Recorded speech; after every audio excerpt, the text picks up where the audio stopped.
back to Tabletop Witchcraft in part 2 of a 4-part series on this windmill. Today we're going to be covering this wood section of the windmill right here. It's got a cool little trap door and some other neat little features on it. So with that, make sure to like, comment, subscribe, and hit that bell for all notifications and all further videos. With that, let's get crafting. Alright, so the first thing you guys are going to want to do is head over to DriveThruRPG, grab yourself this stencil. It's free. It's a PDF format. You want to print that off at 11 by 17, and that's going to help you make all these cuts here a lot easier. We're doing the walls of the top of the tower right now, and just watch your fingers there. When you make that cut, don't worry about being exact. As you can see here, it'll fit together pretty decent. You're going to cover all that up anyway in some wood planks. Once you get that done, you're going to go ahead and cut yourself a couple holes out here for the magnets, and make sure you get the polarity right when you put them together. And then next we're going to cut out a 4x4 sheet of XPS for the floor. There it is. And I'm putting a 1-inch grid on that. And then go down about 1/8 of an inch and put a line around the whole top, and then continue your 1-inch grid down there. It's going to look like wood planks when you're done. It's a pretty cool look. And then add some wood texture, either with the Y brush here or over exaggerated with like a wood metal sculpting tool. And I'm just applying it with some hot glue.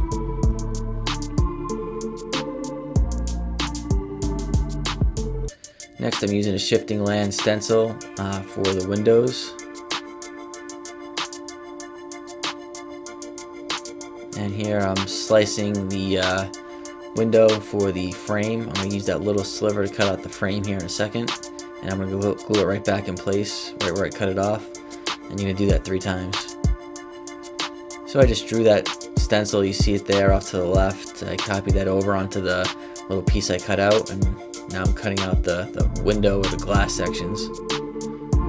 And I use some Vallejo liquid in there to look like glass when I'm done. Painted black in the back.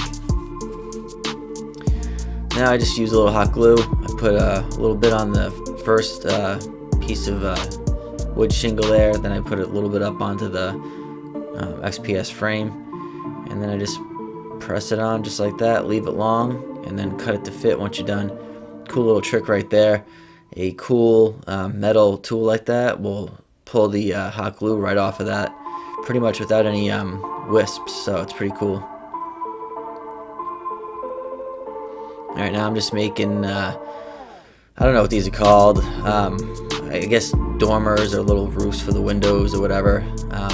Leave a comment down below if you know what those are called. But it just goes over the windows. You can over exaggerate the angle more if you want for more like fantasy look. I didn't go too crazy there, as you can see. And then just a little sill there for the bottom. And a little hot glue, and stick it right in place. And then you're just going to continue your wood siding right around the window frame.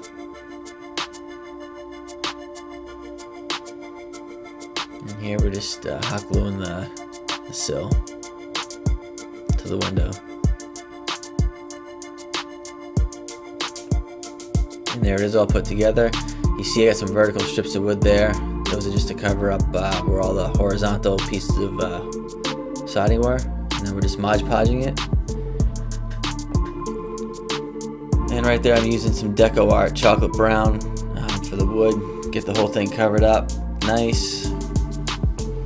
And then I dry brush the whole thing in either honey brown or a linen, something real light. Alright, now I decided I wanted to put a trap door in the roof. So just cut out a little square there. I'm going to literally draw the trap door in, and add a few features to make it give it a little 3D effect. I'm going to glue a little metal ring for the handle right in place with some tacky glue.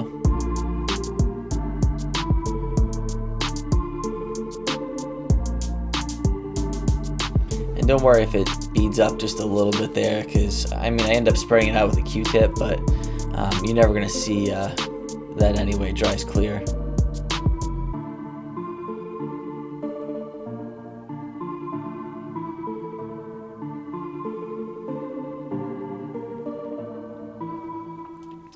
And now I just cut out a few little, they look like little T's, but I used them as latches out of some cardboard. And I put a couple of holes on each side of them to look like nail marks. And just cut those out to size, and I'm going to glue them on here in a minute.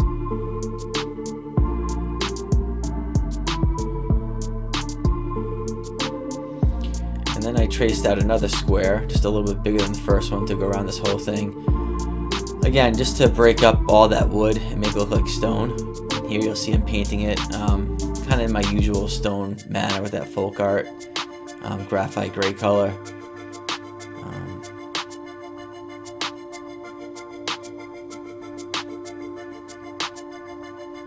And then here you see I'm just doing a real little light brush, dry brush of that pewter gray from Apple Barrel.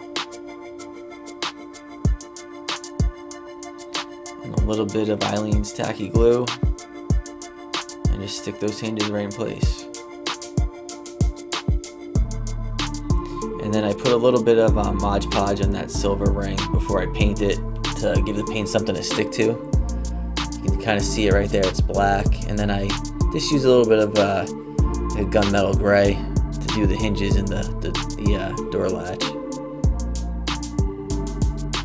And that's what it looks like. And then I go ahead and just do a brown wash over the entire piece. Again, put it on pretty heavy. This is what brings out all the detail. And then what I don't show here, right after this, I just do a light brush with a linen, again in a downward motion where the light would be catching like the windowsill and all the edges. That's it.